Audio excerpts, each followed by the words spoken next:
सम्पूर्णलाई स्वागत छ यस भ्लग च्यानलमा तपाईहरुलाई। आज चाहिँ हामी फाइनली माछा मार्केटमा आएको छौं, फिस मार्केटमा। तपाईहरुलाई म यस फिस मार्केटमा कस्तो छ त यहाँको माछाहरु तपाईहरुलाई म यस भिडियो मार्फत देखाउन चाहनेछु। यो भिडियोलाई अन्त्यसम्म तपाईहरुले हेर्नु होला है।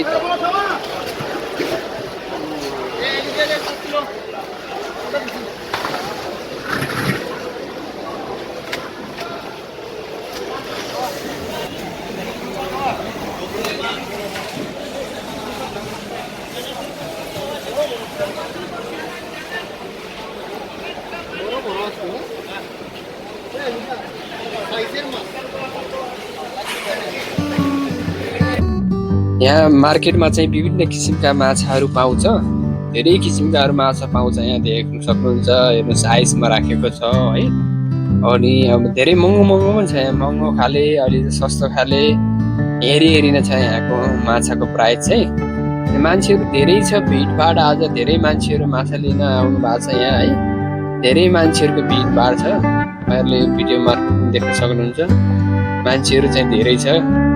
हेर्नुस् यहाँका यो झिङ्गे माछाहरु पनि छ, सानो माछाहरु पनि छ है। धेरै किसिमको छ माछा।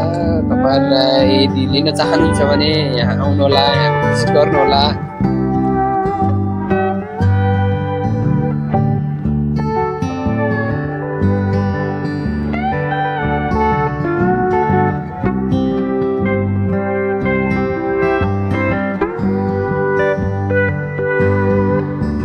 यहाँ चाहिँ माछाको लागि चाहिँ एकदम फेभरेट हो। यो माछा चाहिँ एकदम ताजा राम्रो खाले माछाहरु चाहिँ पाउँछ। यो पनि जिउँदै छ, यो झिङ्गे माछा हो है। यसमा यहाँ पनि एकदम फ्रेस ताजा माछाहरु चाहिँ पाउँछ। यदि तपाईहरु लिन चाहनुहुन्छ भने आउनु होला यहाँ। तपाईहरुले देख्न सक्नुहुन्छ यहाँ चाहिँ धेरै भेराइटीको माछाहरु चाहिँ छ। डिफ्रेन्ट टाइपको माछाहरु छ। अनि तपाईहरु यदि माछाको पारखी हुनुहुन्छ भनेपछि आउनु होला, लिनु होला। यहाँ चाहिँ धेरै राम्रो माछाहरु छ है। अब एकदम आइसमा राखेको छ।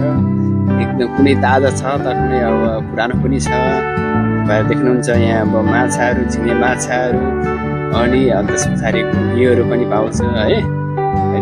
धेरै किसिमको माछाहरु छ यहाँ। तपाईहरु पनि आउनु होला, लिनु होला।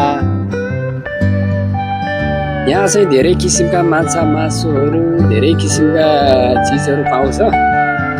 अनि तपाईहरु यहाँ यो भिडियोमा देख्न सक्नुहुन्छ, यो चाहिँ चिकन हो, चिकन है। यो चाहिँ ब्रोइलरको मासु चाहिँ आइसमा राखेर यस्तो बनाएको छ। यस्तो मासु पनि मान्छेले खान्छ एकदम केएफसी भनेर है। म्याकडोना गरे यसकै बन्छ, म्याकडोना, केएफसी।